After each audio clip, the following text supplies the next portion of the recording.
Okay, next thing, last muscle group they're going to hit right now is shoulders, okay? And especially with shoulders, working those, anytime really you're working the upper body, it's great to get the shoulder warmed up, okay? It's one of the areas that is one of the most overused muscle groups. It's used about, everything that you do in the upper body, some in the lower as well. So it's always good to make sure that you get it warmed up properly almost before any workout that you do. Internal, external rotations. We're going to add some of those a little bit later on and go through some. One that hits kind of everything and is pretty basic is one that's just called a scapular retraction.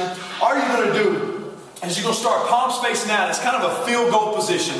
My elbows will be directly out from my shoulders, and I'm here. And I want to think about pinning my arms back and squeezing my shoulder blades together. So as you're seeing that from the side, I'm here. I just want to pull my whole arm back and squeeze my shoulder blades together. With this squeezing motion, make sure your athletes are not pulling down. I don't want to drop my elbows. I want to keep them level, and I'm going to squeeze them back. From here, I'm going to rotate down as far as I can, still squeezing back. Then I'm going to rotate back up, trying to get my hands and my whole arm back behind my head. And then I'm going to reach all the way up, straighten those arms out. Come back down again. I'm still squeezing my arms back. Rotate down, rotate up, and reach.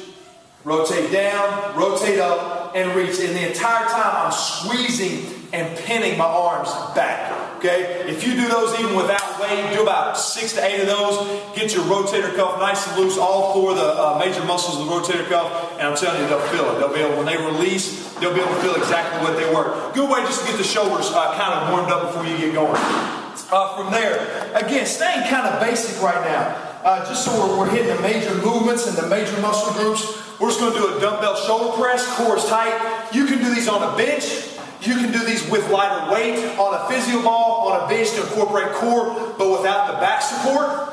On these, I've just got my dumbbells, chest is up, nice and tall, core is tight, and again, I'm pushing straight up. And again, very similar to the incline press that we did earlier, just like I'm making the letter A. So I start with the wider base, I come up and in, right up over my head. Core is tight, chest up. Another version of that is an Arnold press. It's going to incorporate a little bit more of the entire shoulder girdle on this one. So I'm going to start with my weights in front of me, and I'm going to push up and around.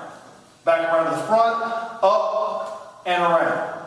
And as I do this, my elbows come down right about in line with my shoulders maybe slightly below. Don't want to come all the way down here right now. Okay? Again, based on that same movement, you can also work the core a little bit more. Again, with the shoulder press, sitting tall without back support, you can do a single arm. Driving up, trying to keep my shoulders level, keep my core nice and tight. Doing both same side. From there, this one incorporates a little bit of the entire body, trying to make that connection, neuromuscular between lower and upper. Okay?